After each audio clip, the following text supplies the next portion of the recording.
This country is filled with remarkable people. One of my best friend's families is from Iran, and they're the most American family of all time. Some of the best people that I've ever met are immigrants. I love listening to Led Zeppelin and classic rock albums from the 70s.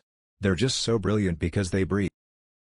In terms of content and instrumentation, I feel we have been extremely ambitious on every one of our albums going back to high school.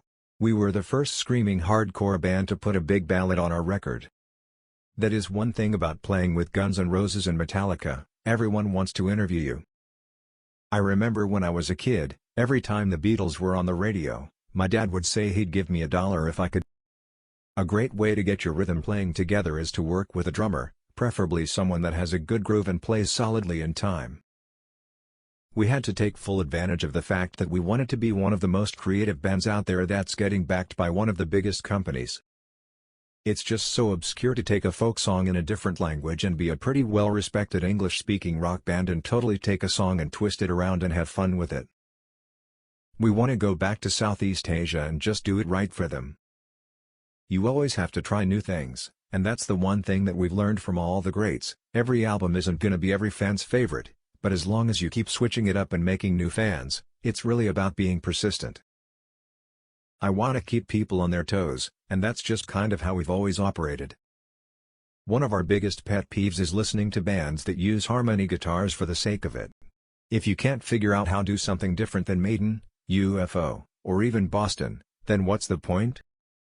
Our first radio single, The Stage, was 8.5 minutes long. Unabashedly, we wanted to push the limits musically, lyrically, and instrumentation-wise. When you start running out of things to do on a guitar, you have to find other ways of making music with your instrument. What makes Avenged so exciting to me musically is that people either love us or hate us, but nobody sounds like us. My dad played some guitar, and both my parents are fans of music and have huge record collections.